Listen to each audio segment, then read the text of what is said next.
Science. ರಸ್ತೆ ಗುಂಡಿ ದುರಸ್ತಿ ಮಾಡೋದೇ ವರ್ಷ ಪೂರ್ತಿ ಅಂತಾರೆ. ಪಾಟ್ ಹೋಲ್ ಇಲ್ಲದೆ ರಸ್ತೆ ಮಾಡೋದಿಕ್ಕಾಗಲ್ವಾ? ಮೊದಲ ಸಭೆಯಲ್ಲೇ ಅಧಿಕಾರಿಗಳಿಗೆ ಕೃಷ್ಣ ಬೈರೇಗೌಡರು ಈ ರೀತಿಯಾಗಿ ಕ್ಲಾಸ್ ಅನ್ನ ತೆಗೆದುಕೊಂಡಿದ್ದಾರೆ. ಬೆಂಗಳೂರಿನಲ್ಲಿ ದೊಡ್ಡ ಸಮಸ್ಯೆ ಅಂತ ಹೇಳಿದ್ರೆ ರಸ್ತೆ ಗುಂಡಿಗಳ ವಿಚಾರ. ರಸ್ತೆಯಲ್ಲಿ ಗುಂಡಿ ಇದೆಯೋ, ಗುಂಡಿಯಲ್ಲಿ ರಸ್ತೆ ಇದೆಯೋ ಅನ್ನೋದನ್ನ ಪ್ರತಿ ಬಾರಿ ಕೇಳಲೇಬೇಕಾದಂತಹ ರೀತಿಯಲ್ಲಿ ಇಲ್ಲಿನ ರಸ್ತೆಗಳಿರುತ್ತೆ. ಸೊ ಮೊದಲ ಸಭೆಯಲ್ಲೇ ಸಚಿವರಾಗಿರುವ ಕೃಷ್ಣ ಬೈರೇಗೌಡರು ಕ್ಲಾಸ್ ತಗೊಂಡಿದ್ದಾರೆ. ಬೆಂಗಳೂರಲ್ಲಿ ವಾಸ ಮಾಡುವ ಜನರೇ ನನಗೆ ಮುಖ್ಯ. ಅಧಿಕಾರಿಗಳಿಗೆ ಸಚಿವ ಕೃಷ್ಣ ಬೈರೇಗೌಡರು ತರಾಟೆಗೆ ತೆಗೆದುಕೊಂಡಿದ್ದಾರೆ. ಅವರ ಕಿವಿ ಹಿಂಡುವ ಕೆಲಸ ಮಾಡಲೇಬೇಕಾಗಿದೆ. ಆ ರೀತಿಯಾಗಿದೆ ಬೆಂಗಳೂರಿನ ಪರಿಸ್ಥಿತಿ. ಕಸದ ನಿರ್ವಹಣೆಯ ವಿಚಾರವನ್ನು ಕೂಡ ಸಭೆಯಲ್ಲಿ ಪ್ರಸ್ತಾಪ ಮಾಡಲಾಗಿದೆ. ಇನ್ನು ಟ್ರಾಫಿಕ್ ಸಮಸ್ಯೆ ಬಗ್ಗೆಯೂ ಕೂಡ ಸಭೆಯಲ್ಲಿ ಚರ್ಚೆಯಾಗಿದೆ. ಟ್ರಾಫಿಕ್ ಸಮಸ್ಯೆಯನ್ನ ಬಗೆಹರಿಸಿ ಅಂತ ಹೇಳಿ ಕೃಷ್ಣ ಬೈರೇಗೌಡರು ಸೂಚನೆಯನ್ನ ಕೊಟ್ಟಿದ್ದಾರೆ. ಬೆಂಗಳೂರು ಇಡೀ ದೇಶದ ಆಸ್ತಿ. ಇಲ್ಲಿನ ಸವಾಲುಗಳು, ಸಮಸ್ಯೆಗಳನ್ನ ಸರಿಪಡಿಸದಿದ್ರೆ ಇಡೀ ರಾಜ್ಯದ ಭವಿಷ್ಯವೇ ಪ್ರಶ್ನಾರ್ಥಕವಾಗತ್ತೆ. ಇನ್ನಾದ್ರೂ ಅಧಿಕಾರಿಗಳು ಎಚ್ಚರದಿಂದ ಕೆಲಸ ಮಾಡಬೇಕು ಅಂತ ಹೇಳಿ ಕೃಷ್ಣ ಬೈರೇಗೌಡರು ಮೊದಲ ಸಭೆಯಲ್ಲೇ ಸೂಚನೆಯನ್ನ ಕೊಟ್ಟಿದ್ದಾರೆ. ಸೊ ನಾನು ಎಲ್ಲ ಅಧಿಕಾರಿಗಳಿಗೆ ಅದನ್ನೇ ಹೇಳಿದ್ದೇನೆ, ಡೇ ಟು ಡೇ ಪ್ರಾಬ್ಲಮ್ಸ್ ಜನಗಳದ್ದು ಏನಿದೆ ಅದನ್ನು ನಾವು ಪ್ರಯಾರಿಟಿಯಾಗಿ ತಗೋಬೇಕಾದ್ರೆ ಅದನ್ನು ಸಾಲ್ವ್ ಮಾಡಬೇಕಾದ್ರೆ ಇಲ್ಲಿ ಸಿಸ್ಟಮ್ಸ್ ಇದ್ದಾವೆ. 5 ಜನ ಕಮಿಷನರ್ಸ್ ಇದ್ದಾರೆ, ಸುಮಾರು 18-20 ಜನ IAS ಆಫೀಸರ್ಸ್ ಇದ್ದಾರೆ ಬೆಂಗಳೂರಲ್ಲಿ ಕೆಲಸ ಮಾಡ್ತಕ್ಕಂಥವ್ರು, ಮತ್ತು ಇಂಜಿನಿಯರ್ಸ್ ಇದ್ದಾರೆ. ಸ್ವಲ್ಪ ಶಾರ್ಟೇಜ್ ಇರ್ಬೋದು, ಇಲ್ಲ ಅಂತ ನಾನು ಹೇಳೋದಿಲ್ಲ. ಆದರೆ ಇರೋ ಸಿಸ್ಟಮ್ಮು ಸರಿಯಾಗಿ ಕೆಲಸ ಮಾಡಿದರೆ ಕೆಲವು ಸಮಸ್ಯೆಗಳನ್ನಾದರೂ ನಾವು ಪರಿಹಾರ ಮಾಡ್ಬೋದು. ಸೊ ಅದನ್ನು ನಾವು ಆಡಳಿತದಲ್ಲಿ ಚುರುಕು ಮೂಡಿಸಿ, ಆಡಳಿತದಲ್ಲಿ ಸುಧಾರಣೆ ಮಾಡಿ ಜನಗಳ ದಿನನಿತ್ಯದ ಜೀವನ ಗುಣಮಟ್ಟ ಸುಧಾರಣೆ ಮಾಡಬೇಕು. ಇದು ಸಿಂಪಲ್ ಆಗಿ ಸರಳವಾಗಿ ನಮ್ಮ ಆದ್ಯತೆ ಅನ್ನುವಂಥದ್ದು ನಾನು ತಮ್ಮ ಜೊತೆಗೆ ಹಂಚ್ಕೊಳ್ಳಿಕ್ಕೆ. ಹೇಗೆ ಮಾಡಬೇಕು, ಏನು ಮಾಡಬೇಕು ಅನ್ನೋದು ಇವತ್ತು ಒಂದೇ ದಿನ ಹೇಳುವಂಥ ವಿಷಯನೂ ಅಲ್ಲ. ಅದು ನಮ್ಮ ಒಂದು ದಿನದ ಗ್ರಹಿಕೆಗೆ ಮೀರಿದಂಥದ್ದಾಗಿದೆ.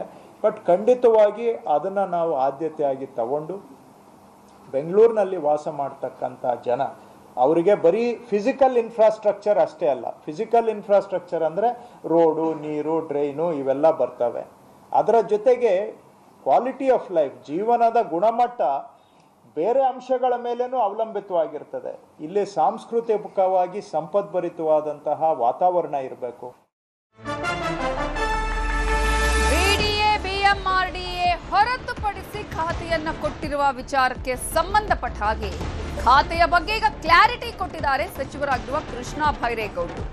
ನಾನು ವರಿಷ್ಠರಿಗೆ ಎಲ್ಲಾ ವಿಚಾರವನ್ನು ತಿಳಿಸಿದ್ದೇನೆ ಅಂತ ಹೇಳಿದ್ದಾರೆ. ಸಮರ್ಪಕವಾಗಿ ಕೆಲಸವನ್ನ ಮಾಡೋದಿಕ್ಕೆ, ಆಡಳಿತ ನಡೆಸೋದಿಕ್ಕೆ ಪೂರ್ಣ ಖಾತೆ ಅವಶ್ಯಕ. ಇದರ ಬಗ್ಗೆ ಕೂಡ ಸಿಎಂ ಜೊತೆಗೆ ವರಿಷ್ಠರಿಗೆ ನಾನು ಎಲ್ಲಾ ವಿಚಾರವನ್ನ ತಿಳಿಸಿದ್ದೇನೆ. ವರಿಷ್ಠರ ಸೂಚನೆಯ ಮೇರೆಗೇನೆ ನಾನು ಅಧಿಕಾರವನ್ನ ಸ್ವೀಕರಿಸಿದ್ದೇನೆ. ನಮ್ಮ ಅರ್ಹತೆಗೆ ತಕ್ಕ ಖಾತೆ ಸಿಗಲಿದೆ ಅಂತ ಅಂದುಕೊಳ್ತೇನೆ. ರಾಜಕೀಯದಲ್ಲಿ ಕೊಟ್ಟಿದ್ದನ್ನ ತಗೊಂಡು ಕೆಲಸ ಮಾಡಬೇಕು. ಎಲ್ಲವೂ ಎಲ್ಲ ಸಮಯದಲ್ಲೂ ಸಿಗೋದಿಲ್ಲ ಅಂತ ಕೃಷ್ಣ ಬೈರೇಗೌಡರು ಹೇಳಿದ್ದಾರೆ. ಈ ಮೂಲಕ ಕೃಷ್ಣ ಬೈರೇಗೌಡರು ಅವರು ಈಗ ಬಿಡಿಎ ಆಗಿರ್ಬೋದು, ಬಿಎಂಆರ್ಡಿಎಯ ವಿಚಾರಕ್ಕೆ ಸಂಬಂಧಪಟ್ಟ ಹಾಗೆ ಆ ಖಾತೆಗಳು ಅಥವಾ ಆ ಒಂದು ಘಟಕಗಳು ಸಿಗೋದಿಲ್ಲ ಅನ್ನುವಂಥ ಹಿನ್ನೆಲೆಯಲ್ಲಿ ಈಗ ಅಧಿಕಾರವನ್ನ ಸ್ವೀಕರಿಸಿ ಇವತ್ತು ಮೊದಲ ಸಭೆಯನ್ನು ಮಾಡಿದ್ದಾರೆ.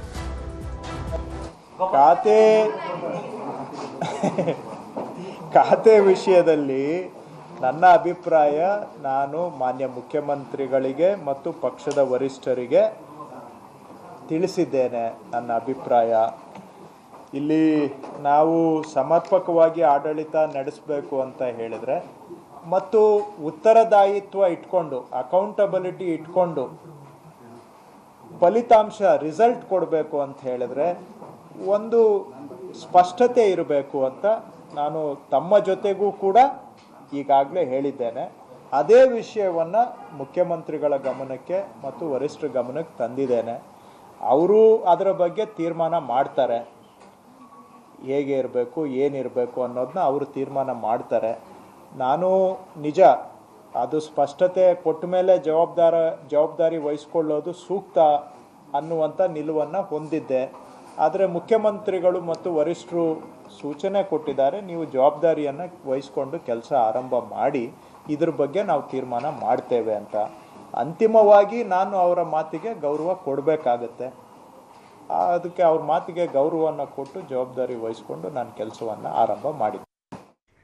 ಸೊ ಈ ಎಲ್ಲದರ ಬಗ್ಗೆ ಇನ್ನಷ್ಟು ಡೀಟೇಲ್ಸ್ ಅನ್ನ ಕೊಡೋದಕ್ಕೆ ನಮ್ಮ ರಿಪೋರ್ಟರ್ ಕಾರ್ತಿಕ್ ಈಗ ನೇರ ಸಂಪರ್ಕದಲ್ಲಿ ಜಾಯ್ನ್ ಆಗಿದ್ದಾರೆ. ಕಾರ್ತಿಕ್, ಈಗಾಗಲೇ ಖಾತೆಯ ಅಧಿಕಾರವನ್ನ ಸ್ವೀಕರಿಸಿದ ಬಳಿಕ ಮೊದಲ ಬಾರಿಗೆ ಸಭೆಯನ್ನ ಮಾಡಿದ್ದಾರೆ. ಖಡಕ್ ಆಗಿ ಅಧಿಕಾರಿಗಳಿಗೆ ಬಿಸಿ ಮುಟ್ಟಿಸುವಂತಹ ಕಿವಿ ಹಿಂಡುವ ಕೆಲಸವನ್ನ ಈಗ ಕೃಷ್ಣ ಬೈರೇಗೌಡರು ಮಾಡಿದ್ದಾರೆ. ಸೊ ಅಧಿಕಾರಿಗಳು ಸಬೂಬು ಕೊಡುವ ಕೆಲಸ ಏನಾದರೂ ಅಲ್ಲಿ ಮಾಡಿದ್ರ, ಯಾವ ರೀತಿಯಾಗಿ ಅಧಿಕಾರಿಗಳಿಗೆ ಸೂಚನೆ ಕೊಟ್ಟರು ಕೃಷ್ಣ ಬೈರೇಗೌಡರು? ನವಿತಾ ಜೈನ್, BDA ಮತ್ತು BMRDA ಹೊರತಾಗಿ ನಗರಾಭಿವೃದ್ಧಿ ಇಲಾಖೆಯನ್ನು ಅಂದರೆ ಬೆಂಗಳೂರು ನಗರಾಭಿವೃದ್ಧಿ ಇಲಾಖೆಯನ್ನು ಇವತ್ತು ವಹಿಸ್ಕೊಂಡಿರ್ತಕ್ಕಂಥ ಸಚಿವ ಕೃಷ್ಣ ಬೈರೇಗೌಡರು ಇವತ್ತು ಒಂದು ಮಹತ್ವದ ಸಭೆಯನ್ನು ಮಾಡಿದ್ದಾರೆ.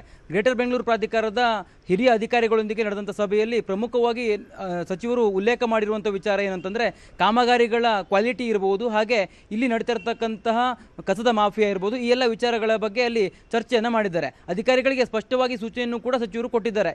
ಯಾವುದೇ ಕಾರಣಕ್ಕೂ ಇಲ್ಲಿ ಏನು ನೀವು ಕಾಮಗಾರಿಯನ್ನು ಮಾಡ್ತೀರಿ, ಆ ಒಂದು ಕಾಮಗಾರಿಯ ಗುಣಮಟ್ಟಗಳು ಹಾಳಾಗಬಾರ್ದು ಅನ್ನುವಂಥದ್ದು. ಜೊತೆಗೆ ಕೆರೆ ಏನು ಒತ್ತುವರಿ ಇರಬಹುದು, ಹಾಗೆ ರಾಜಕಾಲುವೆಗಳ ಒತ್ತುವರಿ ವಿಚಾರಕ್ಕೆ ಸಂಬಂಧಪಟ್ಟಂತೆಯೂ ಇವತ್ತು ಕೃಷ್ಣ ಬೈರೇಗೌಡರು ಸುದೀರ್ಘವಾಗಿ ಅಧಿಕಾರಿಗಳೊಂದಿಗೆ ಚರ್ಚೆಯನ್ನು ಮಾಡಿದ್ದಾರೆ. ಪ್ರಮುಖವಾಗಿ ಇವತ್ತು ಅಧಿಕಾರಿಗಳಿಗೆ ಸೂಚನೆಯನ್ನು ಕೊಟ್ಟಿರುವಂಥದ್ದು, ರಸ್ತೆಗಳಲ್ಲಿ ಗುಂಡಿಗಳು ಏನು ಬೀಳ್ತಾ ಇದೆ, ಇದು ಬೆಂಗಳೂರಿನ ಮಾನ ಮರ್ಯಾದೆಯನ್ನು ಹರಾಜಾಗ್ತದೆ. ಈ ಒಂದು ವಿಚಾರವಾಗಿ ಅಧಿಕಾರಿಗಳು ಸೀರಿಯಸ್ ಆಗಿ ಇರಬೇಕು. ಜೊತೆಗೆ ಯಾವುದೇ ಒಂದು ರಸ್ತೆಯನ್ನು ಹೊಸದಾಗಿ ನಿರ್ಮಾಣ ಮಾಡುವಂಥ ಸಂದರ್ಭದಲ್ಲಿ ರಸ್ತೆ ಗುಂಡಿ ಬೀಳದೇ ಇರುವ ಹಾಗೆ ಆ ಒಂದು ಕಾಮಗಾರಿ ಆಗಬೇಕು ಅನ್ನುವಂಥ ವಿಚಾರವನ್ನು ಅವರು ಪ್ರಸ್ತಾಪ ಮಾಡಿದ್ದಾರೆ. ಜೊತೆಗೆ ಇಂಜಿನಿಯರ್ ಇರ್ಬೋದು, ಹಾಗೆ ಹಿರಿಯ ಅಧಿಕಾರಿಗಳಿಗೆ ಕೃಷ್ಣ ಬೈರೇಗೌಡರು ಕೊಟ್ಟಿರ್ತಕ್ಕಂಥ ಸೂಚನೆ ಬಹಳ ಪ್ರಮುಖವಾದದ್ದು ಯಾವುದು ಅಂತಂದರೆ, ನೀವು ಏನೆಲ್ಲ ಕೆಲಸಗಳನ್ನು ಮಾಡ್ತೀರಿ ಅದು ಭ್ರಷ್ಟಾಚಾರ ರಹಿತವಾಗಿರಬೇಕು. ಜೊತೆಗೆ 1.5 ಕೋಟಿ ಜನಸಂಖ್ಯೆ ಏನು ಬೆಂಗಳೂರಿನಲ್ಲಿದೆ, ಈ ಒಂದು ಜನರ ಹಿತಕ್ಕಾಗಿ ನೀವು ಕೆಲಸವನ್ನು ಮಾಡಬೇಕು, ಅವರ ಜೀವನ ಕ್ರಮ ಸುಧಾರಣೆ ಮಾಡಬೇಕು. ಜೊತೆಗೆ ಅವರೇ ನನಗೆ ಅತ್ಯಂತ ಪ್ರಮುಖರು, ಅವರ ಒಂದು ಜೀವನ ಕ್ರಮ ಉತ್ತಮಗೊಳಿಸುವುದಕ್ಕೋಸ್ಕರವಾಗಿ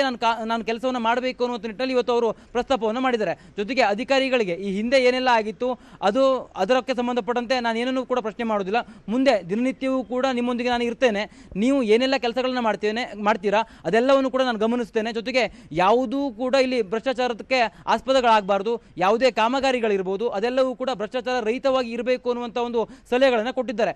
ಜೊತೆಗೆ ಇಲ್ಲಿ ಪ್ರಮುಖವಾಗಿ ಏನು ಈ ಟನಲ್ ಯೋಜನೆ ಇರ್ಬೋದು, ಹಾಗೆ ಈ ಖಾತಾ ವಿಚಾರವನ್ನು ಕೂಡ ಪ್ರಸ್ತಾಪ ಮಾಡಿರುವಂಥ ಕೃಷ್ಣ ಬೈರೇಗೌಡರು ಈ ಯೋಜನೆಗಳ ಸಾಧಕ ಬಾಧಕಗಳು, ಜೊತೆಗೆ ಈ ಹಿಂದೆ ಉಸ್ತುವಾರಿ ಇದ್ದಂಥವರು ವಹಿಸಿಕೊಂಡಿರ್ತಕ್ಕಂತಹ ಅಥವಾ ಸೂಚನೆ ಕೊಟ್ಟಿರ್ತಕ್ಕಂಥ ವಿಚಾರಗಳ ಬಗ್ಗೆಯೂ ಕೂಡ ಅಧಿಕಾರಿಗಳಿಂದ ಮಾಹಿತಿಯನ್ನು ತೆಗೆದುಕೊಳ್ಳುವಂಥ ಕೆಲಸವನ್ನು ಮಾಡಿದ್ದಾರೆ. ಒಟ್ಟಾರೆಯಾಗಿ ಇವತ್ತಿನಿಂದ ಈ ಒಂದು ಅಸಮಾಧಾನವನ್ನು ಮರೆತು ಖಾತೆಯನ್ನು ವಹಿಸಿಕೊಂಡಿರ್ತಕ್ಕಂಥ ಕೃಷ್ಣ ಬೈರೇಗೌಡರು ಈಗಾಗಲೇ ಅಧಿಕಾರಿಗಳ ಸಭೆಯನ್ನು ಮಾಡಿದ್ದಾರೆ. ಸಭೆಯಲ್ಲಿ ಸಾಕಷ್ಟು ಪ್ರಮಾಣದಲ್ಲಿ ಸೂಚನೆಯನ್ನು ಕೂಡ ಕೊಟ್ಟಿದ್ದಾರೆ. ಪ್ರಮುಖವಾಗಿ ಈ ಒಂದು ಖಾತೆ ಹಂಚಿಕೆ ವಿಚಾರಕ್ಕೆ ಸಂಬಂಧಪಟ್ಟಂತೆಯೂ ಕೂಡ ಕೃಷ್ಣ ಬೈರೇಗೌಡರು ಇವತ್ತು ಮಾಧ್ಯಮಗಳ ಮುಂದೆ ಹೇಳಿಕೆಯನ್ನು ಕೊಟ್ಟಿರ್ತಕ್ಕಂಥದ್ದು. ಅಂದರೆ ಈ ಒಂದು ನಗರಾಭಿವೃದ್ಧಿ ಖಾತೆಯನ್ನು ನಾನು ವಹಿಸ್ಕೊಳ್ಬೇಕು ಅಂತಂದರೆ ಒಂದು ಸ್ಪಷ್ಟತೆಯನ್ನು ತೆಗೆದುಕೊಂಡು ಈ ಒಂದು ಖಾತೆಯನ್ನು ವಹಿಸ್ಕೊಳ್ಬೇಕು ಅಂತ ಇದ್ದೆ. ಆದರೆ ವರಿಷ್ಠರು ಕೊಟ್ಟಂಥ ಸೂಚನೆಯ ಮೇರೆಗೆ ಇವತ್ತು ನಾನು ಈ ಒಂದು ಖಾತೆಯನ್ನು ವಹಿಸಿಕೊಂಡಿದ್ದೇನೆ. ಈ ಅಭಿವೃದ್ಧಿಯ ವಿಚಾರಕ್ಕೆ ಸಂಬಂಧಪಟ್ಟಂತೆ ಎಲ್ಲೂ ಕೂಡ ರಾಜಿಯನ್ನು ಮಾಡಿಕೊಳ್ಳದೆ ಈ ಖಾತೆಯನ್ನು ನಿರ್ವಹಣೆ ಮಾಡ್ತೇನೆ. ಜೊತೆಗೆ ವರಿಷ್ಠರು ನನಗೆ ಮುಂದೆ ಯಾವುದಾದ್ರೂ ಒಂದು ಖಾತೆಯನ್ನು ಕೊಡಬಹುದು ಅಥವಾ ಅವರು ನನ್ನ ಒಂದು ಮನವಿಯನ್ನು ಪುರಸ್ಕರಿಸ್ತಾರೆ ಅನ್ನುವಂಥ ಆಶಾಭಾವನೆಯೂ ಕೂಡ ಇದೆ ಅನ್ನುವಂಥ ರೀತಿಯಲ್ಲಿ ಅವರು ಅಭಿಪ್ರಾಯವನ್ನು ಹೊಂದಿರುವಂಥ ವಿಚಾರವನ್ನು ಕೂಡ ಇವತ್ತು ಮಾಧ್ಯಮಗಳ ಮುಂದೆ ಹೇಳುವಂಥ ಕೆಲಸವನ್ನು ಮಾಡಿದ್ದಾರೆ. ಒಟ್ಟಾರೆಯಾಗಿ ಇಷ್ಟು ದಿನಗಳ ಕಾಲ ನಗರಾಭಿವೃದ್ಧಿ ಸಚಿವರಾಗಿ ಇವರು ಕರ್ತವ್ಯನ ನಿರ್ವಹಿಸ್ತಾರಾ ಇಲ್ವಾ ಅನ್ನುವಂಥ ಗೊಂದಲಗಳಿತ್ತು. ಒಟ್ಟಾರೆಯಾಗಿ ಇವತ್ತು ಖಾತೆಯನ್ನು ವಹಿಸಿಕೊಂಡಿರ್ತಕ್ಕಂಥ ಕೃಷ್ಣ ಬೈರೇಗೌಡರು ಅಧಿಕಾರಿಗಳಿಗೆ ಖಡಕ್ ಬಿಸಿಯನ್ನು ಮುಟ್ಟಿಸುವಂಥ ಕೆಲಸವನ್ನು ಕೂಡ ಮಾಡಿರ್ತಕ್ಕಂಥದ್ದು. ನವಿತಾ ಜೈನ್, ಥ್ಯಾಂಕ್ ಯು ಕಾರ್ತಿಕ್ ಡೀಟೇಲ್ಸ್ಗೆ. ಟೌನ್ಶಿಪ್ ಬಿರುಗಾಳಿ, ಪರ ವಿರೋಧದ ಕಿಚ್ಚು, ಅಖಾಡಕ್ಕಿಳಿದ ಬಿಜೆಪಿ ಜೆಡಿಎಸ್, ರೈತರ ಹೋರಾಟಕ್ಕೆ ಬೆಂಬಲ. ಟೌನ್ಶಿಪ್ಗೆ ಒಪ್ಪಿಗೆ ಕೊಟ್ಟ ಕೆಂಪಯ್ಯನ ಪಾಳ್ಯ ರೈತರು, ಟೌನ್ಶಿಪ್ ಕಿಚ್ಚು. ಅವ್ರ ಭೂಮಿಯಲ್ಲಿ ಅಕ್ವೇರೇಷನ್ ಮಾಡ್ಕೊ ಬರ್ಲಿ, ಆಮೇಲೆ ನಮ್ಮ ಭೂಮಿ ಮಾಡ್ಲಿ. ಅವರು ವಯಸ್ಸಾದ ತಂದೆ ತಾಯಿಗಳು ಹಸ್ಗಳು ನಂಬ್ಕೊಂಡು ಜೀವನ ಮಾಡ್ತಿದ್ದಾರಲ್ಲ, ಏನ್ ಮಾಡ್ತಾರ ಅವರು? ನಾವು ಜಮೀನ್ ಮಾಡ್ಬಿಡ್ಬೇಕು. ನಮ್ಮ ಜಮೀನ್ ಮಾರಕ್ಕೆ ಇದ್ವಿ, ಮಾರಕ್ಕೆ ರೆಡ್ ಜೋನ್ ಅಲ್ಲಿ ಇಟ್ಬಿಟ್ಟು ಯಾವನ್ ಬಂದು ತಗೊಂತ ಇಲ್ಲ, ಒಂದೇ ರೇಟ್ ಮಾಡಿದ್ದಾರೆ. ಆರಂಭ ಕೊಟ್ಬಿಟ್ಟು ಅವ್ರೇನು ಮಾಡ್ಕೊಳ್ಳಿ ಬಿಡು. ಕೊಯ್ರು ಟೌನ್ಶಿಪ್ ನಿಲ್ಸ್ಬಿಟ್ರು ಅಂದ್ರೂ 50 ಲಕ್ಷಕ್ಕೆ ತಗೊಳ್ಳೋರ ಯಾರು ಇಲ್ಲ. ಅಭಿವೃದ್ಧಿ ಕೊಡ್ಬೇಕು ಸರ್. ರೈತರು ಭೂಮಿ ಬಿಟ್ಕೊಟ್ಟಿದ್ದು ತಾನೇ ಬೆಂಗಳೂರು ಬೆಳೆದಿತ್ತು.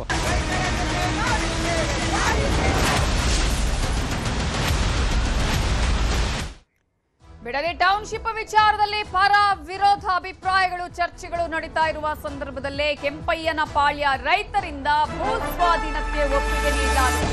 ನಿನ್ನೆ ಕೂಡ ನಾವು ತೋರಿಸಿದ್ವಿ ಕೆಂಪಯ್ಯನ ಪಾಳ್ಯ ರೈತರು ನಾವು ಭೂಮಿ ಕೊಡೋದಕ್ಕೆ ಸಿದ್ಧ ಅನ್ನುವ ವಿಚಾರವನ್ನ ಕೂಡ ಹೇಳಿದ್ರು. ಟೌನ್ಶಿಪ್ ಆಗಬೇಕು ಅನ್ನುವ ವಿಚಾರವನ್ನ ಹೇಳಿದ್ರು. ಅಷ್ಟಕ್ಕೂ ಕೆಂಪಯ್ಯನಪಾಳ್ಯ ರೈತರು ಭೂ ಸ್ವಾಧೀನವನ್ನ ಸ್ವಾಗತಿಸಿದ್ದೇಕೆ? ಎಲ್ಲೋ ಅನೇಕ ಕಡೆಗಳಲ್ಲಿ ಈಗಾಗಲೇ ಇರುವಂತಹ ವಿಚಾರ ಅಂತ ಹೇಳಿದ್ರೆ ಎಲ್ಲಾ ರೈತರು ಇದಕ್ಕೆ ವಿರೋಧ ಮಾಡ್ತಿದ್ದಾರೆ ಅಂತ ಹೇಳಿ. ಹಾಗಾದ್ರೆ ಈ ರೈತರು ಯಾಕೆ ಸ್ವಾಗತಿಸಿದ್ರು? ಕೆಂಪಯ್ಯನಪಾಳ್ಯದಿಂದ ನ್ಯೂಸ್ 18 ರಿಯಾಲಿಟಿ ಚೆಕ್ ಅನ್ನ ಮಾಡಿದೆ. ಯಾವ ನೀರನ್ನ ಬಳಸಿ ರೈತರು ಕೃಷಿ ಮಾಡ್ತಿದ್ದಾರೆ ಅದರ ಬಗ್ಗೆ ಕೂಡ ನಿಮ್ಗೆ ಮಾಹಿತಿಯನ್ನ ಕೊಡ್ತಾ ಹೋಗ್ತೀವಿ. ಅಷ್ಟಕ್ಕೂ ಕೆಂಪಯ್ಯನಪಾಳ್ಯ ರೈತರು ಯೋಜನೆ ಸ್ವಾಗತಿಸಿದ್ ಯಾಕೆ? ಕೆಂಪಯ್ಯನಪಾಳ್ಯದಲ್ಲಿ ರೈತರಿದ್ದಾರೆ, ಆದ್ರೆ ತಾವು ತಮ್ಮ ಜಮೀನಿನಲ್ಲಿ ಕೃಷಿಗೆ ಕಲುಷಿತ ನೀರು ಬಳಕೆ ಮಾಡಬೇಕಾದಂತಹ ಅನಿವಾರ್ಯ ಪರಿಸ್ಥಿತಿಯಲ್ಲಿದ್ದಾರೆ. ಬೆಂಗಳೂರಿನ ಕಲುಷಿತ ನೀರನ್ನೇ ಬಳಸಿ ಕೃಷಿಯನ್ನ ಮಾಡ್ತಾ ಇದ್ದಾರೆ ಕೆಂಪಯ್ಯನಪಾಳ್ಯದ ರೈತರು. ಇದೇ ಕಾರಣಕ್ಕಾಗಿ ಗಬ್ಬು ನಾಡ್ತಾ ಇದೆ ಕೆಂಪಯ್ಯನಪಾಳ್ಯ. ವೃಷಭಾವತಿ ನಾಲೆಗೆ ಹರಿಯುವಂತಹ ಬೆಂಗಳೂರಿನ ಕೊಚ್ಚೆ ನೀರು, ಆ ನೀರನ್ನೇ ಬಳಸಿ ಕೃಷಿಗೆ ಬಳಕೆ ಮಾಡ್ತಾ ಇದ್ದಾರೆ. ಬಿಡದಿ ಟೌನ್ಶಿಪ್ ವಿಚಾರಕ್ಕೆ ಸಂಬಂಧಪಟ್ಟ ಹಾಗೆ ಕೆಂಪಯ್ಯನಪಾಳ್ಯದ ರೈತರು ಸ್ವಾಗತವನ್ನ ಮಾಡಿದ್ದಾರೆ. ನಾವು ಭೂಮಿ ಕೊಡ್ತೀವಿ ಅಂತ ಹೇಳಿದ್ದಾರೆ. ಅಲ್ಲಿನ ನೀರಿನ ಪರಿಸ್ಥಿತಿ ನೋಡಿ, ಕಲರ್ ತೋರಿಸ್ತಿದೀವಿ, ಸಂಪೂರ್ಣವಾಗಿ ಕಪ್ಪು ಬಣ್ಣಕ್ಕೆ ತಿರುಗಿದೆ ವೃಷಭಾವತಿ ನಾಲೆಯ ನೀರು. ಈ ನೀರನ್ನೇ, ಕೊಳಚೆ ನೀರನ್ನೇ ಬಳಸಿ ಕೃಷಿಯನ್ನ ಮಾಡ್ತಾ ಇದ್ದಾರೆ ರೈತರು. 1500 ಅಡಿ ಬೋರ್ವೆಲ್ ಕೊರೆಸಿದ್ರು ಕೂಡ ನೀರು ಸಿಗ್ತಾ ಇಲ್ಲ. ಕೃಷಿಯಲ್ಲಿ ಇಳುವರಿ ಬಾರದೆ ರೈತರು ಕಂಗಾಲಾಗಿದ್ದು, ಇದೇ ಕಾರಣಕ್ಕೆ ಜಮೀನು ಬಿಟ್ಟುಕೊಡೋದಕ್ಕೆ ಮುಂದಾಗಿದ್ದಾರೆ ರೈತರು. ಈಗ ನೋಡಿದ್ರ ಈ ನೀರು ನೋಡಿದ್ರ ನೀವು ಯೋಚನೆ ಮಾಡಿ, ನೀವೇ ಹೇಳಿ. ಇವಾಗ ಕುಮಾರಸ್ವಾಮಿ ಆಗಲಿ, DK ಶಿವಕುಮಾರ್ ಆಗಲಿ, ಆಮೇಲೆ ಈಗ ಯಡಿಯೂರಪ್ಪರಾಗಲಿ ಬಂದು ಯಾವ್ದಾರ ಒಂದು ನಮ್ಮ ಕಷ್ಟ ಸುಖ ನೋಡಿದಾರಾ ಈ ನೀರನ್ನ? ಅಲ್ಲಿ ಕುತ್ಕೋತಾರೆ, ನೋಡ್ತಾರೆ, ಹೋಯ್ತಾರೆ. ಅಲ್ಲಿ ಮೈಂಡ್ ಒಳಗೆ ಬರುತ್ತೆ, ಬಂದು ಕೈ ಬಾಯಿ ಅಂತಾರೆ ಅಷ್ಟೇ. ಅದ್ರ ಕಾಸು ಕೊಡ್ತಾರೆ, 50 100 ಇಸ್ಕೊಂಡು ಓಟ್ ಹಾಕ್ಬಿಟ್ಟು ಬರ್ತೀವಿ. ಭಾಗದಲ್ಲಿರುವಂತಹ ಜನರು ವಿರೋಧ ವ್ಯಕ್ತಪಡಿಸ್ತಾರೆ. ಹೌದು, ಒಳ್ಳೆ ನೀರು ಸಿಗುತ್ತೆ, ಅವ್ರಿಗೆ ಒಳ್ಳೆ ನೀರು ಸಿಗುತ್ತೆ. ಬೋರ್ ಹಾಕೊಂಡ್ರೆ 50 ಇನ್ನು 500 ಅಡಿ 1000 ಅಡಿವರೆಗೂ ನೀರು ಬರುತ್ತೆ ಅವರಿಗೆ. ನಮಗೆ ಬರಲ್ಲ. ನಾವು ಈ ನೀರೇ ಬಳಸಬೇಕು. ಇದೇನು ನೀರು? ಇದು ವೃಷಭಾವತಿ ನೀರು, ಕೆಂಗೇರಿಯಿಂದ ವೇಸ್ಟ್ ನೀರು, ಬೆಂಗಳೂರು ವೇಸ್ಟ್ ನೀರು. ಅವು ಗಲೀಜು ಮಾಡಿ ಅವ್ರು ತಿಂದು ಉಂಡಿ ಎಲ್ಲ ಮಾಡಿ ಗಲೀಜೆಲ್ಲ ಬಂದು ನಮ್ಗೆ ಬರುತ್ತೆ. ಇದನ್ನು ತಗೊಂಡೋಗಿ ನಾವು ರೈತರಿಗೆ, ಇದು ನಮ್ಮ ರೇಷ್ಮೆ ಕಡ್ಡಿಗೆ, ಆಮೇಲೆ ತೆಂಗಿನ ಮರಕ್ಕೆ, ಇದು ಅಡಿಕೆ ಮರ ಎಲ್ಲ ಬೆಳಿತೀವಿ. ಆಮೇಲೆ ತೊಳೆದ್ಬಿಟ್ಟು ಹಸುವು ಇದೇ ನೀರು ಕುಡಿಸ್ತೀವಿ. ಇವಾಗ ನಾವು ಕೆಳಗಡೆ ಇಳಿಬೇಕು, ನಮ್ಗೆ ಕೈಲೇ ಬರಲ್ಲ ಸರ್, ನೀವೇ ಹೇಳಿ. ಇಷ್ಟು ಬಿಟ್ಟು ನನಗೆ ಬೇರೆ ಏನಿಲ್ಲ ಸರ್. ನಮಗೆ ಬೆಂಬಲ ನಾವು ಏನೋ DK ಶಿವಕುಮಾರ್ ಸಾಹೇಬರು ಒಳ್ಳೆ ರೈಟ್ ಕೊಡ್ತಾ ಇದ್ದಾರೆ. ನಮಗೆ ಆ ಜಮೀನು ನಾವು ಕೊಡ್ತಾ ಸರ್ಕಾರಕ್ಕೆ ಕೊಡ್ತಾ ಇದೀವಿ. ಇಲ್ಲ ಸರ್ಕಾರದವ್ರು ಬೇಡ ಅವ್ರಿಗೆ ಅವ್ರಂದ್ರೆ ಇವ್ರು ಯಾರು ಬಂದು ಗಲಾಟೆ ಮಾಡ್ತಾಗಲ್ಲ, ಅವರೇ ಬಂದು ತಗೊಬಿಡಿ ಬಿಡಿ. ನಮ್ಗೆ 2.5 ಕೋಟಿ ಕೊಟ್ಬಿಟ್ಟು ನಾವು ನೀರು ಇದೇ ಬಳಸ್ತಾ ಇದ್ದೀವಿ ಬೆಳೆಗೋಸ್ಕರ. ಬಿಟ್ರೆ ಗತಿ ಇಲ್ಲ. ಇರೋ ಗಂಟೆ ಹೆಂಗೋ ಕಾಲ ಮಾಡಾನೆ. ಇನ್ನು ಆಮೇಲೆ ಜಮೀನು ಬುಟ್ಟಾಕ್ಬಿಡೋದು, ಇನ್ನೇನು ಅಷ್ಟೇ ನಮ್ದು. ಇದೇನು ಕೆಂಗೇರಿ ನೀರು? ಕೆಂಗೇರಿ ನೀರೇನೆ, ಬೆಂಗಳೂರು ವೇಸ್ಟ್ ನೀರು ಅಷ್ಟೇ. ಇನ್ನು ನಾವು ಹುಟ್ಟಿದಾಗಿಂದನೂ ಇಷ್ಟು ಕೊಳಚೆ ಆಗಿರಲಿಲ್ಲ. ಇದು ಸುಮಾರು 30 ವರ್ಷದಿಂದ ಇದು ಕೊಳಚೆ ಆಗ್ಬಿಟ್ಟು ಈ ಗಾಯ ಎಲ್ಲ ಆಗ್ಬಿಡ್ತವೆ ಸರ್. ಒಣಗಲ್ಲ ಗಾಯ ವಾರಕ್ಕೂ ಇಂಜೆಕ್ಷನ್ ಮಾಡಿಸ್ತಾ ಇರಬೇಕು. ಇಂಜೆಕ್ಷನ್ ಮಾಡಿಸ್ಲಿಲ್ಲ ಅಂದರೆ, ಮೆಡಿಸಿನ್ ತಗೊಳ್ಳ ಅಂದರೆ ಭಾರಿ ಹಿಂಸೆ ಆಗೋಗ್ಬಿಡ್ತದೆ, ಗಾಯ ಆಗಿಬಿಡ್ತವೆ. ಕೆಂಪಯ್ಯನಪಾಳ್ಯದಿಂದ ನ್ಯೂಸ್ 18 ಕನ್ನಡ ರಿಯಾಲಿಟಿ ಚೆಕ್ ಮಾಡಿದೆ. ಅಲ್ಲಿನ ರೈತರು ಹೇಳಿದ್ದೇನು ನೋಡಿ. ಬಿಡದಿ ಟೌನ್ಶಿಪ್ ಯೋಜನೆಗೆ ಭಾರಿ ಪ್ರಮಾಣದಲ್ಲಿ ಪರ ಮತ್ತು ವಿರೋಧ ಬೆಂಬಲ ವ್ಯಕ್ತ ಆಗ್ತಾ ಇರುವಂಥದ್ದು. ಈ ಬಿಡದಿ 2 ಗ್ರಾಮ ಪಂಚಾಯಿತಿ, ಬೈರಮಂಗಲ ಮತ್ತು ಕಂಚಗಾರನಹಳ್ಳಿ ಗ್ರಾಮ ಪಂಚಾಯಿತಿ ವ್ಯಾಪ್ತಿಯಲ್ಲಿರುವಂತಹ 26ಕ್ಕೂ ಹೆಚ್ಚಿನ ಹಳ್ಳಿಗಳಲ್ಲಿ 9600 ಎಕರೆಗಿಂತನೂ ಅಧಿಕ ಭೂಮಿ ಈ ಒಂದು ಯೋಜನೆಗೆ ಭೂಸ್ವಾಧೀನ ಆಗ್ತಾ ಇದೆ. ಆದರೆ ಮೊದಲ ಹಂತದಲ್ಲಿ ಇದೀಗ ಈ ಒಂದು ಕೆಂಪಯ್ಯನಪಾಳ್ಯ ಅನ್ನುವಂಥ ಒಂದು ಗ್ರಾಮ ಏನಿದೆ, ಈ ಗ್ರಾಮದಲ್ಲಿರುವಂಥ ಬಹುಪಾಲು ಹೆಚ್ಚು ಕಮ್ಮಿ ಒಂದು 90%ಗಿಂತಲೂ ಹೆಚ್ಚಿನ ಜನ ಭೂಮಿಯನ್ನು ಕೊಡೋದಕ್ಕೆ ಒಪ್ಪಿಗೆಯನ್ನು ಈಗ GBDA ಅಧಿಕಾರಿಗಳಿಗೆ ಸಮ್ಮತಿ ಪತ್ರವನ್ನು ಕೂಡ ಕೊಟ್ಟಿರುವಂಥದ್ದು. ಹಾಗಿದ್ರೆ ಈ ಒಂದು ಈ ಗ್ರಾಮದಲ್ಲಿರುವಂತಹ ಜನ ಯಾಕೆ ಒಪ್ಪಿಗೆಯನ್ನು ಕೊಟ್ಟಿದ್ದಾರೆ ಅನ್ನುವಂಥ ಒಂದು ಗ್ರೌಂಡ್ ರಿಯಾಲಿಟಿಯನ್ನು ಹುಡುಕ್ತಾ ಬಂದಂಥ ಸಂದರ್ಭದಲ್ಲಿ ಇಲ್ಲಿರುವಂಥ ಗ್ರಾಮಸ್ಥರು ಹೇಳ್ತಾ ಇರುವಂಥ ಪ್ರಮುಖ ಕಾರಣ ಅವರಲ್ಲಿ ಕೃಷಿಗೆ ಬಳಸ್ತಾ ಇರುವಂಥ ನೀರು. ನನ್ನ ಎಡಭಾಗದಲ್ಲಿ ಬಲಭಾಗದಲ್ಲಿ ನೀವು ನೋಡ್ಬೋದು, ಈ ಒಂದು ನಾಲೆಯಲ್ಲಿ ಹರಿತಾ ಇರುವಂಥ ನೀರೇನಿದೆ ಇದು ಸಂಪೂರ್ಣವಾಗಿ ಕಲುಷಿತಗೊಂಡಿದೆ. ಈ ನೀರನ್ನು ಬಳಕೆ ಮಾಡಿ ನಾವಿಲ್ಲಿ ಕೃಷಿ ಚಟುವಟಿಕೆಗಳನ್ನು ಮಾಡ್ತಾ ಇದ್ದೀವಿ. ನಮ್ಮ ಸುತ್ತಮುತ್ತ ನೋಡ್ಬೋದು, ಸುಮಾರು 100 ಎಕರೆ ಪ್ರದೇಶದಲ್ಲಿರುವಂತಹ ತೆಂಗಿರ್ಬೋದು, ಅಡಿಕೆ ಇರ್ಬೋದು, ಅಥವಾ ಇದಕ್ಕೆ ಇಲ್ಲಿ ಬೆಳೀತಾ ಇರುವಂಥ ಬೇರೆ ಬೇರೆ ರೇಷ್ಮೆ ಇರ್ಬೋದು, ಎಲ್ಲವೂ ಕೂಡ ಬೆಳೆಯನ್ನು ಇದೇ ನೀರಿನಲ್ಲಿ ಇವರು ಅವಲಂಬಿತವಾಗಿ ಬೆಳೆಯನ್ನು ಬೆಳಿಬೇಕಾಗಿರುವಂಥ ಒಂದು ಸಂದಿಗ್ಧ ಪರಿಸ್ಥಿತಿಯಲ್ಲಿದೆ. ಆ ಕಾರಣಕ್ಕೆ ನಾವು ನಮ್ಮ ಜಮೀನನ್ನು ಸರ್ಕಾರಕ್ಕೆ ಕೊಟ್ಟು ಅವ್ರು ಕೊಡುವಂಥ ದುಡ್ಡನ್ನು ತಗೊಳ್ಳೋದಕ್ಕೆ ಮನಸ್ಸು ಮಾಡಿದ್ದೀವಿ ಅಂತ. ಹಾಗಿದ್ರೆ ಈ ನೀರು ಯಾಕೆ ಹೀಗಾಯಿತು ಅನ್ನೋದನ್ನು, ಈ ರೀತಿಯಲ್ಲಿ ಯಾಕೆ ಈ ನೀರು ಆಯಿತು ಅನ್ನೋದು ಮತ್ತೊಂದು ಪ್ರಶ್ನೆ.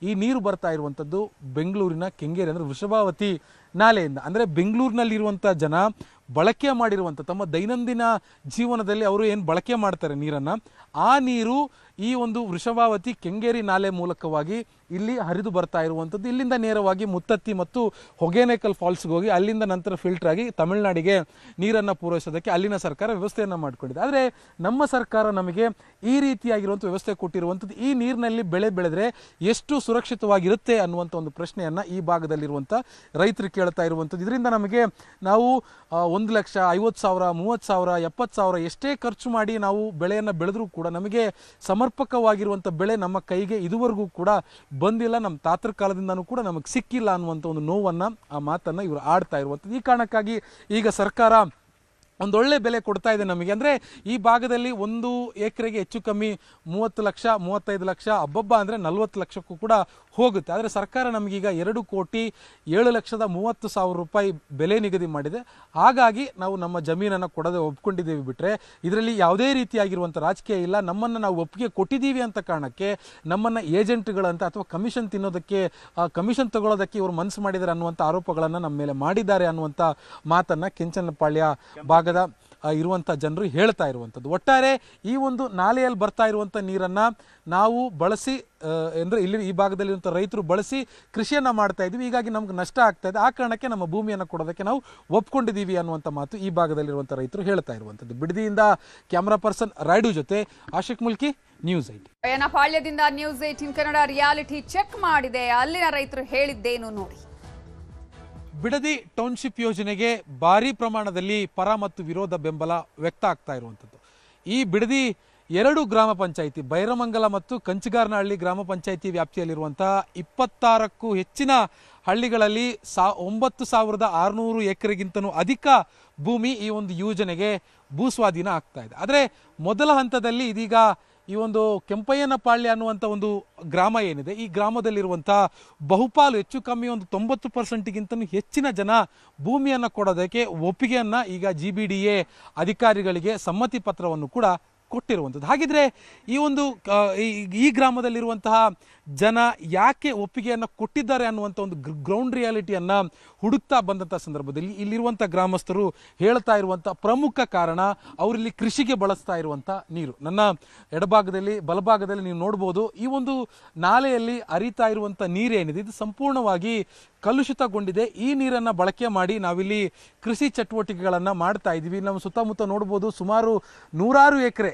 ಪ್ರದೇಶದಲ್ಲಿರುವಂತಹ ತೆಂಗಿರ್ಬೋದು, ಅಡಿಕೆ ಇರ್ಬೋದು, ಅಥವಾ ಇದಕ್ಕೆ ಇಲ್ಲಿ ಬೆಳೀತಾ ಇರುವಂಥ ಬೇರೆ ಬೇರೆ ರೇಷ್ಮೆ ಇರ್ಬೋದು, ಎಲ್ಲವೂ ಕೂಡ ಬೆಳೆಯನ್ನು ಇದೇ ನೀರಿನಲ್ಲಿ ಇವರು ಅವಲಂಬಿತವಾಗಿ ಬೆಳೆಯನ್ನು ಬೆಳಿಬೇಕಾಗಿರುವಂಥ ಒಂದು ಸಂದಿಗ್ಧ ಪರಿಸ್ಥಿತಿಯಲ್ಲಿದೆ. ಆ ಕಾರಣಕ್ಕೆ ನಾವು ನಮ್ಮ ಜಮೀನನ್ನು ಸರ್ಕಾರಕ್ಕೆ ಕೊಟ್ಟು ಅವ್ರು ಕೊಡುವಂಥ ದುಡ್ಡನ್ನು ತಗೊಳ್ಳೋದಕ್ಕೆ ಮನಸ್ಸು ಮಾಡಿದ್ದೀವಿ ಅಂತ. ಹಾಗಿದ್ರೆ ಈ ನೀರು ಯಾಕೆ ಹೀಗಾಯಿತು ಅನ್ನೋದನ್ನು, ಈ ರೀತಿಯಲ್ಲಿ ಯಾಕೆ ಈ ನೀರು ಆಯಿತು ಅನ್ನೋದು ಮತ್ತೊಂದು ಪ್ರಶ್ನೆ. ಈ ನೀರು ಬರ್ತಾ ಇರುವಂಥದ್ದು ಬೆಂಗಳೂರಿನ ಕೆಂಗೇರಿ ಅಂದರೆ ವೃಷಭಾವತಿ ನಾಲೆಯಿಂದ. ಅಂದರೆ ಬೆಂಗಳೂರಿನಲ್ಲಿರುವಂಥ ಜನ ಬಳಕೆ ಮಾಡಿರುವಂಥ ತಮ್ಮ ದೈನಂದಿನ ಜೀವನದಲ್ಲಿ ಅವರು ಏನು ಬಳಕೆ ಮಾಡ್ತಾರೆ ನೀರನ್ನು, ಆ ನೀರು ಈ ಒಂದು ವೃಷಭಾವತಿ ಕೆಂಗೇರಿ ನಾಲೆ ಮೂಲಕವಾಗಿ ಇಲ್ಲಿ ಹರಿದು ಬರ್ತಾ ಇರುವಂಥದ್ದು. ಇಲ್ಲಿಂದ ನೇರವಾಗಿ ಮುತ್ತತ್ತಿ ಮತ್ತು ಹೊಗೇನಕಲ್ ಫಾಲ್ಸ್ಗೆ ಹೋಗಿ ಅಲ್ಲಿಂದ ನಂತರ ಫಿಲ್ಟರ್ ಆಗಿ ತಮಿಳುನಾಡಿಗೆ ನೀರನ್ನು ಪೂರೈಸೋದಕ್ಕೆ ಅಲ್ಲಿನ ಸರ್ಕಾರ ವ್ಯವಸ್ಥೆಯನ್ನು ಮಾಡಿಕೊಂಡಿದೆ. ಆದರೆ ನಮ್ಮ ಸರ್ಕಾರ ನಮಗೆ ಈ ರೀತಿಯಾಗಿರುವಂಥ ವ್ಯವಸ್ಥೆ ಕೊಟ್ಟಿರುವಂಥದ್ದು, ಈ ನೀರಿನಲ್ಲಿ ಬೆಳೆ ಬೆಳೆದ್ರೆ ಎಷ್ಟು ಸುರಕ್ಷಿತವಾಗಿರುತ್ತೆ ಅನ್ನುವಂಥ ಒಂದು ಪ್ರಶ್ನೆಯನ್ನು ಈ ಭಾಗದಲ್ಲಿರುವಂಥ ರೈತರು ಕೇಳ್ತಾ ಇರುವಂಥದ್ದು. ಇದರಿಂದ ನಮಗೆ ನಾವು 1,50,000, 30,000, 70,000 ಎಷ್ಟೇ ಖರ್ಚು ಮಾಡಿ ನಾವು ಬೆಳೆಯನ್ನು ಬೆಳೆದ್ರೂ ಕೂಡ ನಮಗೆ ಸಮರ್ಪಕವಾಗಿರುವಂಥ ಬೆಳೆ ನಮ್ಮ ಕೈಗೆ ಇದುವರೆಗೂ ಕೂಡ ಬಂದಿಲ್ಲ, ನಮ್ಮ ತಾತರ ಕಾಲದಿಂದನೂ ಕೂಡ ನಮಗೆ ಸಿಕ್ಕಿಲ್ಲ ಅನ್ನುವಂಥ ಒಂದು ನೋವನ್ನು, ಆ ಮಾತನ್ನು ಇವರು ಆಡ್ತಾ ಇರುವಂಥದ್ದು. ಈ ಕಾರಣಕ್ಕಾಗಿ ಈಗ ಸರ್ಕಾರ ಒಂದೊಳ್ಳೆ ಬೆಲೆ ಕೊಡ್ತಾ ಇದೆ ನಮಗೆ. ಅಂದರೆ ಈ ಭಾಗದಲ್ಲಿ 1 ಎಕರೆಗೆ ಹೆಚ್ಚು ಕಮ್ಮಿ 30 ಲಕ್ಷ 35 ಲಕ್ಷ ಹಬ್ಬಬ್ಬ ಅಂದರೆ 40 ಲಕ್ಷಕ್ಕೂ ಕೂಡ ಹೋಗುತ್ತೆ. ಆದರೆ ಸರ್ಕಾರ ನಮಗೀಗ 2,07,30,000 ರೂಪಾಯಿ ಬೆಲೆ ನಿಗದಿ ಮಾಡಿದೆ. ಹಾಗಾಗಿ ನಾವು ನಮ್ಮ ಜಮೀನನ್ನು ಕೊಡದೆ ಒಪ್ಕೊಂಡಿದ್ದೀವಿ. ಬಿಟ್ಟರೆ ಇದರಲ್ಲಿ ಯಾವುದೇ ರೀತಿಯಾಗಿರುವಂಥ ರಾಜಕೀಯ ಇಲ್ಲ. ನಮ್ಮನ್ನು ನಾವು ಒಪ್ಪಿಗೆ ಕೊಟ್ಟಿದ್ದೀವಿ ಅಂತ ಕಾರಣಕ್ಕೆ ನಮ್ಮನ್ನು ಏಜೆಂಟ್ಗಳಂತ ಅಥವಾ ಕಮಿಷನ್ ತಿನ್ನೋದಕ್ಕೆ ಕಮಿಷನ್ ತಗೊಳ್ಳೋದಕ್ಕೆ ಇವರು ಮನಸ್ಸು ಮಾಡಿದ್ದಾರೆ ಅನ್ನುವಂಥ ಆರೋಪಗಳನ್ನು ನಮ್ಮ ಮೇಲೆ ಮಾಡಿದ್ದಾರೆ ಅನ್ನುವಂಥ ಮಾತನ್ನು ಕೆಂಚನಪಾಳ್ಯ ಭಾಗದ ಇರುವಂಥ ಜನರು ಹೇಳ್ತಾ ಇರುವಂಥದ್ದು. ಒಟ್ಟಾರೆ ಈ ಒಂದು ನಾಲೆಯಲ್ಲಿ ಬರ್ತಾ ಇರುವಂಥ ನೀರನ್ನು ನಾವು ಬಳಸಿ ಅಂದರೆ ಇಲ್ಲಿ ಈ ಭಾಗದಲ್ಲಿರುವಂಥ ರೈತರು ಬಳಸಿ ಕೃಷಿಯನ್ನು ಮಾಡ್ತಾ ಇದ್ದೀವಿ. ಹೀಗಾಗಿ ನಮ್ಗೆ ನಷ್ಟ ಆಗ್ತಾ ಇದೆ. ಆ ಕಾರಣಕ್ಕೆ ನಮ್ಮ ಭೂಮಿಯನ್ನು ಕೊಡೋದಕ್ಕೆ ನಾವು ಒಪ್ಕೊಂಡಿದ್ದೀವಿ ಅನ್ನುವಂಥ ಮಾತು ಈ ಭಾಗದಲ್ಲಿರುವಂಥ ರೈತರು ಹೇಳ್ತಾ ಇರುವಂಥದ್ದು. ಬಿಡದಿಯಿಂದ ಕ್ಯಾಮ್ರಾ ಪರ್ಸನ್ ರಾಯ್ಡು ಜೊತೆ ಆಶಿಕ್ ಮುಲ್ಕಿ, ನ್ಯೂಸ್ 8. ಇನ್ನು ಬಿಡದಿ ಟೌನ್ಶಿಪ್ಗೆ ಪರ ವಿರೋಧದ ಅಭಿಪ್ರಾಯಗಳು ಕೇಳಿ ಬರ್ತಾ ಇರುವ ವಿಚಾರಕ್ಕೆ ಸಂಬಂಧಪಟ್ಟ ಹಾಗೆ ನಾಳೆ ಬಿಡದಿ ಭಾಗದ 4 ಹಳ್ಳಿಗಳಿಗೆ ಬಿಜೆಪಿ ಭೇಟಿಯನ್ನ ಕೊಡಲಿದೆ. ಬಿಜೆಪಿ ನಾಯಕರು ಇದೀಗ ಆ ಹಳ್ಳಿಗಳಿಗೆ ತೆರಳೋದಕ್ಕೆ ಮನಸ್ಸು ಮಾಡಿದ್ದಾರೆ. ಬಿಡದಿ ಭಾಗದ 4 ಹಳ್ಳಿಗಳಿಗೆ ವಿಪಕ್ಷ ನಾಯಕ ಆರ್ ಅಶೋಕ್ ನೇತೃತ್ವದ ನಿಯೋಗ ಭೇಟಿ ಕೊಡಲಿದೆ. ರೈತರೊಂದಿಗೆ ಚರ್ಚೆಯನ್ನ ಕೂಡ ಮಾಡಲಿದ್ದಾರೆ ನಾಯಕರು. ಕೆಂಪಯ್ಯನಪಾಳ್ಯ, ಅರಳಾಳು ಸಂದ್ರ, ಹೊಸೂರು, ಬನ್ನಿಗಿರಿ ಗ್ರಾಮ, ಈ 4 ಗ್ರಾಮಗಳಿಗೆ ಬಿಜೆಪಿ ನಿಯೋಗ ಭೇಟಿಯನ್ನ ನೀಡಲಿದ್ದಾರೆ. ರೈತರ ಅಭಿಪ್ರಾಯವನ್ನ ಸಂಗ್ರಹ ಮಾಡಲಿದೆ ನಿಯೋಗ. ಆ 4 ಗ್ರಾಮಗಳ ರೈತರು ಏನ್ ಹೇಳ್ತಾರೆ, ವಾಸ್ತವ ಸ್ಥಿತಿ ಏನು ಅನ್ನೋದನ್ನ ಈಗ ತಿಳಿಯುವ ಪ್ರಯತ್ನವನ್ನ ಬಿಜೆಪಿ ನಾಯಕರು ಮಾಡಲಿದ್ದಾರೆ. ಬಿಜೆಪಿ ನಿಯೋಗದಲ್ಲಿ ಆರ್ ಅಶೋಕ್ ಅವರ ನೇತೃತ್ವದಲ್ಲಿ 4 ಹಳ್ಳಿಗಳು ಕೆಂಪಯ್ಯನಪಾಳ್ಯ, ಅರಳಾಳು ಸಂದ್ರ, ಹೊಸೂರು, ಬನ್ನಿಗಿರಿ ಈ ಗ್ರಾಮಗಳಿಗೆ ಭೇಟಿ ಕೊಡ್ತಾರೆ. ಅಲ್ಲಿ ರೈತರ ಜೊತೆಗೆ ಮಾತುಕತೆಯನ್ನ ಕೂಡ ಮಾಡ್ತಾರೆ. ಅಲ್ಲಿ ಏನು ಯಾವ ರೀತಿಯ ಸಮಸ್ಯೆ ಇದೆ ಅಥವಾ ಏನು ಆಗತ್ತೆ ಮುಂದೆ ಅವರು ಟೌನ್ಶಿಪ್ ಮಾಡೋದಕ್ಕೆ ಅವಕಾಶ ಮಾಡಿಕೊಟ್ರೆ ಇವೆಲ್ಲದರ ಬಗ್ಗೆ ಕೂಡ ಮಾಹಿತಿಯನ್ನ ಕಲೆ ಹಾಕಲಿದ್ದಾರೆ. Welcome back. ಬೆಂಗಳೂರು ಹೊರವಲಯದಲ್ಲಿ ಡೆಡ್ಲಿ ಆಕ್ಸಿಡೆಂಟ್ ನಡೆದಿದೆ. ಅಪಘಾತದ ಭೀಕರ ದೃಶ್ಯ ಸೆರೆಯಾಗಿದ್ದು ದೇವನಹಳ್ಳಿಯ ಲಕ್ಷ್ಮೀಪುರ ಗೇಟ್ ಬಳಿ ಭೀಕರ ಆಕ್ಸಿಡೆಂಟ್ ನಡೆದಿದೆ. ಈ ಡೆಡ್ಲಿ ಆಕ್ಸಿಡೆಂಟ್ ನ ದೃಶ್ಯ ಸಿಸಿಟಿವಿಯಲ್ಲಿ ಸೆರೆಯಾಗಿದೆ. ದೊಡ್ಡಬಳ್ಳಾಪುರದಿಂದ ದೇವನಹಳ್ಳಿ ಕಡೆಗೆ ಲಾರಿ ಬರ್ತಿತ್ತು. ನಿಯಂತ್ರಣ ತಪ್ಪಿದೆ ಲಾರಿ ಟ್ರ್ಯಾಕ್ಟರ್ಗೆ ಡಿಕ್ಕಿ ಹೊಡೆದಿದೆ. ಇನ್ನೊಂದು ರಸ್ತೆಗೆ ನುಗ್ಗಿ ಎದುರಿಗೆ ಬರ್ತಾ ಇದ್ದ ವಾಹನಕ್ಕೆ ಡಿಕ್ಕಿ ಹೊಡೆದಿದೆ. ಅದೃಷ್ಟವಶಾತ್ 3 ವಾಹನದ ಚಾಲಕರು ಕೂಡ ಇದರಲ್ಲಿ ಪಾರಾಗಿದ್ದಾರೆ. ಚಿಕಿತ್ಸೆ ಪಡೆದು ಚಾಲಕರು ಆಸ್ಪತ್ರೆಯಿಂದ ಡಿಸ್ಚಾರ್ಜ್ ಆಗಿದ್ದಾರೆ. ಇದು ವಿಶ್ವನಾಥಪುರ ಪೊಲೀಸ್ ಠಾಣೆಯಲ್ಲಿ ದಾಖಲಾಗಿರುವಂತಹ ಆಕ್ಸಿಡೆಂಟ್ ಪ್ರಕರಣ.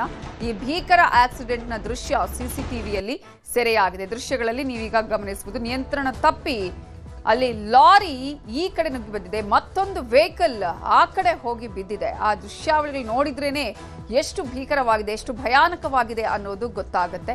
ಆದರೆ ಅವರ ಅದೃಷ್ಟ ಚೆನ್ನಾಗಿತ್ತು. ಆ ವಾಹನದಲ್ಲಿದ್ದಂತಹ ಚಾಲಕರು ಪ್ರಾಣಾಪಾಯದಿಂದ ಪಾರಾಗಿದ್ದಾರೆ. ಕೆಲವೊಂದು ಸಲ ನಾವೇ ತಪ್ಪು ಮಾಡಿ ಆಕ್ಸಿಡೆಂಟ್ ಆಗೋದು, ಕೆಲವೊಂದು ಸಲ ಬೇರೆ ಕಡೆಯವರಿಂದ ಆಕ್ಸಿಡೆಂಟ್ ಆಗೋದು, ಯಾವುದೇ ಆದ್ರೂ ಕೂಡ ಪ್ರಾಣಕ್ಕೆ ಅಪಾಯನೇ.